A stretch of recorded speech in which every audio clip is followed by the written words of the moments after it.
তা অনুধাবন করি আজকে 7ই নভেম্বর। এই ঐতিহাসিক 7ই নভেম্বর বাংলাদেশের স্বাধীনতা, সার্বভৌমত্ব এবং গণতন্ত্রকে পুনরুদ্ধার এবং সুসংহত করার একটি ঐতিহাসিক দিবস এবং আমাদের জাতীয় জীবনের জন্য শিক্ষা। যে কারণে 1975 সালে 15ই আগস্ট একটি দুঃখজনক ঘটনা সংঘটিত হয়, আমরা সকল হত্যাকাণ্ডের নিন্দা করি, কিন্তু সেটা ইতিহাসবিদরা বিশ্লেষণ করেছিলেন যেখানে গণতন্ত্রের উত্তরণের সকল দরজা বন্ধ থাকে সেখানে অগণতান্ত্রিক প্রক্রিয়া কোনো না কোনো সময় উন্মুক্ত হতে বাধ্য হয়। ঠিক আওয়ামী বাকশালী সরকার তখন সেই অবস্থার সৃষ্টি করেছিল বাংলাদেশে, যেটা শেখ হাসিনা কলা কৌশলের মধ্য দিয়ে সাংবিধানিকভাবে এমন একটা প্রক্রিয়া রচনা করেছিলেন যাতে করে ভোটের মাধ্যমে কোনোদিন আর ক্ষমতার পরিবর্তন না হয়। সুতরাং ভোটের মাধ্যমে ক্ষমতার পরিবর্তন হয়নি, একটি গণঅভ্যুত্থানের মাধ্যমে ভোটের সেই অধিকারকে ফিরিয়ে নিয়ে এসেছে বাংলাদেশের জনগণ। এই গণঅভ্যুত্থান একটি প্রক্রিয়া, এটা জনগণের অভিপ্রায় প্রকাশের একটি মাধ্যম। মুক্তিযুদ্ধ স্বাধীনতা, সার্বভৌমত্ব রক্ষার আদায়ের আরেকটি মাধ্যম। একটি জাতির স্বাধীনতা যখন ইউনাইটেড নেশনসের চার্টার অনুসারে জাতিসমূহের আত্মনিয়ন্ত্রণ অধিকার, self determination of the Nations, যেটা রিকগনাইজড উইথ, সেই হিসাবে জাতিসমূহের আত্মনিয়ন্ত্রণ অধিকারের জন্য স্বাধীনতা ঘোষণার অধিকার আছে এবং সেই স্বাধীনতা কোথাও রক্তাক্ত ভাবে অর্জিত হয়। আমাদের দেশে তাই হয়েছে। এই 7ই নভেম্বর বাংলাদেশে এমন একটি শিক্ষা আমাদেরকে দেয়, যখন এই প্রয়োজন হবে বাংলাদেশের মানুষ, সিপাহী জনতা, সকল শ্রেণী পেশার আপামর জনসাধারণ বাংলাদেশের অস্তিত্ব রক্ষার জন্য, স্বাধীনতা রক্ষার জন্য, সার্বভৌমত্ব রক্ষার জন্য ঐক্যবদ্ধভাবে প্রতিরোধ সৃষ্টি করবে এবং সেই প্রতিরোধের মাধ্যমে তারা তাদের দেশের স্বাধীনতা, সার্বভৌমত্ব এবং গণতন্ত্র। যদি বাংলাদেশে 7ই নভেম্বর সংগঠিত না হতো তাহলে বাংলাদেশের কি হতো? এটা একটি ঐতিহাসিক প্রশ্ন। বাংলাদেশের তৎকালীন সময়ে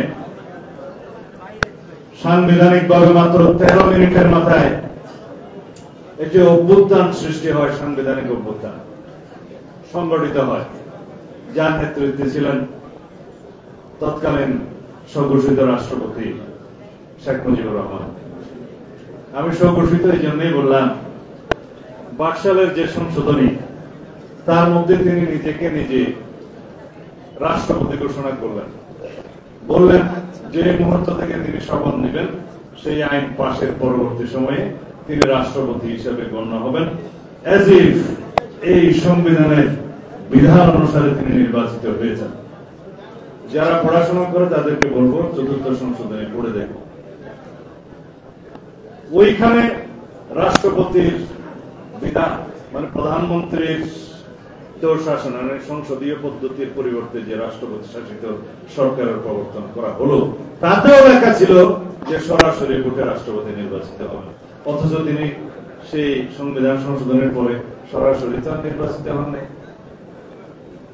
ইতিহাসবিদরা সেটা বিশ্লেষণ করবেন, ঘোষণা দিয়ে নিজেকে নির্বাচিত ঘোষণা করলেন, তবে কতদিনের জন্য ঘোষণা করলেন সেটা ওখানে বলা নাই।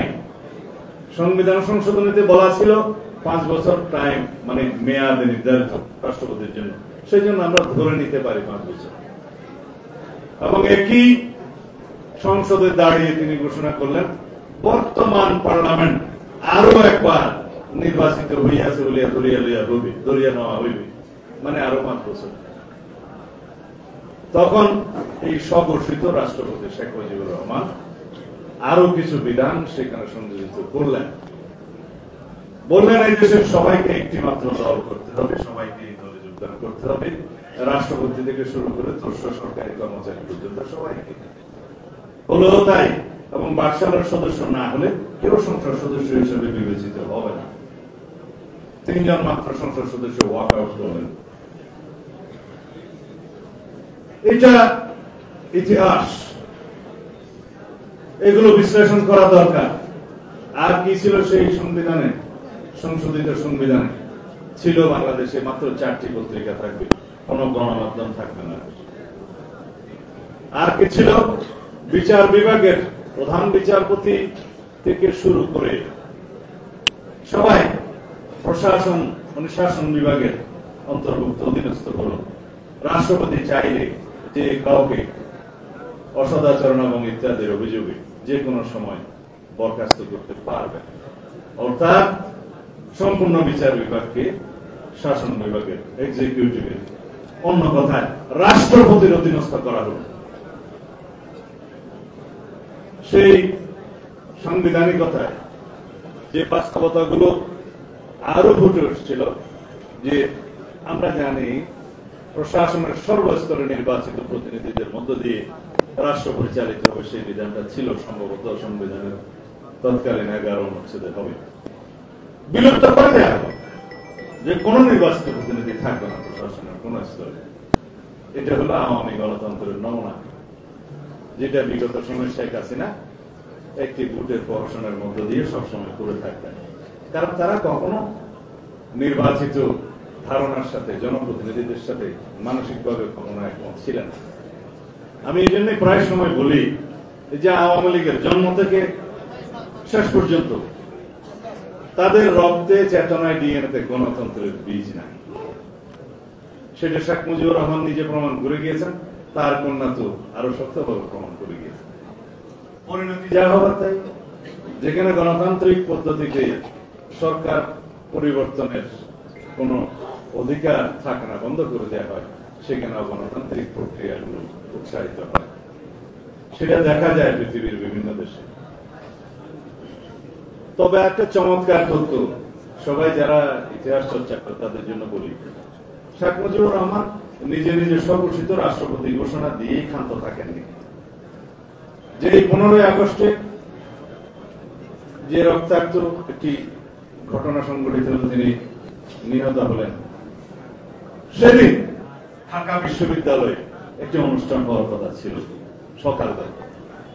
সেখানে ছাত্রলীগ তার সমর্থিত, তারা একটা সুপরিকল্পিত ঘোষণার জন্য প্রস্তুত ছিলেন, যেটা হয়তো শেখ মুজিবুর রহমানের সাথে আগে আলোচনা করে নিয়েছেন। তারা দাবি করবেন যে তারা শেখ মুজিবুর রহমানকে রাষ্ট্রপতি দেখতে চায় সারা জীবনের জন্য, যতদিন জীবিত থাকবেন।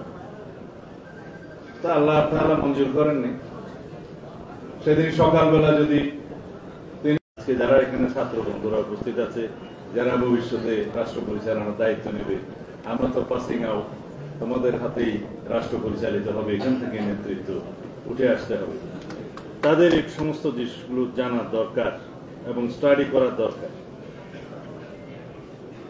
তো সুতরাং বিলুপ্ত গণতান্ত্রিক পরিবেশ থেকে যে মুক্তির সূচনা, সেটা শুরু হয়েছিল 7ই নভেম্বরের হাত ধরে। সেই জন্যই 7ই নভেম্বরের গুরুত্ব, ভূমিকা আমাদের জাতীয় জীবনে দ্বিতীয় সর্বোচ্চ। প্রথম সর্বোচ্চ অবশ্যই বাংলাদেশের জাতীয় জীবনের স্বাধীনতা যুদ্ধ।